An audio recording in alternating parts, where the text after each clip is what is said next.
পাকিস্তানের সাবেক প্রধানমন্ত্রী ও ১৯৯২ সালের বিশ্বকাপ জয়ী অধিনায়ক ইমরান খানকে গ্রেপ্তার করেছে পাকিস্তান পুলিশ। ইসলামাবাদ হাইকোর্টের বাহিরে পাকিস্তানি রেঞ্জার্সদের হাতে গ্রেপ্তার হয়েছেন সাবেক এই পাক প্রধানমন্ত্রী। ইমরানের গ্রেপ্তারে ফুঁসে উঠেছে পুরো পাকিস্তান। প্রতিবাদ জানিয়ে রাস্তায় নেমেছে হাজারো মানুষ। নানান স্থানে প্রতিবাদ জানাচ্ছে পাকিস্তানবাসী। সংঘর্ষের ঘটনাও ঘটেছে। ইমরানের উত্তরসূরিরাই বা বাদ যাবেন কেন?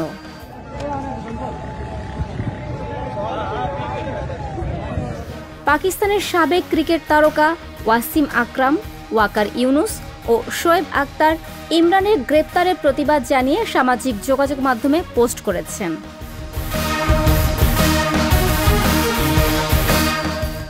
এক টুইটার বার্তায় ওয়াসিম আকরাম ইমরানকে উদ্দেশ্য করে বলেন, আপনি একজন মাত্র মানুষ, কিন্তু আপনার শক্তির জায়গা লাখ লাখ ছাড়িয়ে।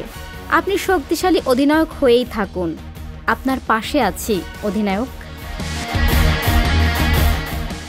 ওয়াকার ইউনুস সামাজিক যোগাযোগ মাধ্যমে ইমরানের পক্ষে থাকার কথা জানান। ওয়াকার টুইটারে পোস্টের মাধ্যমে জানান, ঠিক আপনার পেছনে আছি অধিনায়ক।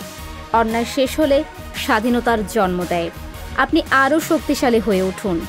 আসুন আমাদের নেতা ও স্বাধীনতা রক্ষা করি।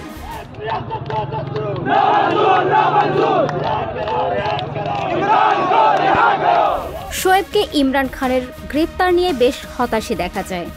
সামাজিক যোগাযোগ মাধ্যমে দেওয়া পোস্টে শোয়েব বলেছেন, আমাদের দেশের হিরোর সঙ্গে এটা হচ্ছে, দেখতে ভালো লাগছে না।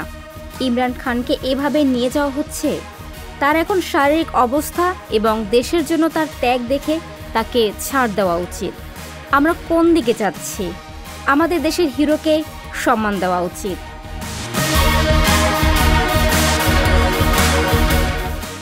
ইমরান খানকে গ্রেপ্তারের একটা ভিডিও ছড়িয়ে পড়েছে সামাজিক যোগাযোগ মাধ্যমে। সেখানে দেখা যায় সাবেক অধিনায়ককে এক প্রকার টেনে হিচড়ে নিয়ে যাওয়া হচ্ছে। ফারজানা ববি, সংবাদ প্রকাশ।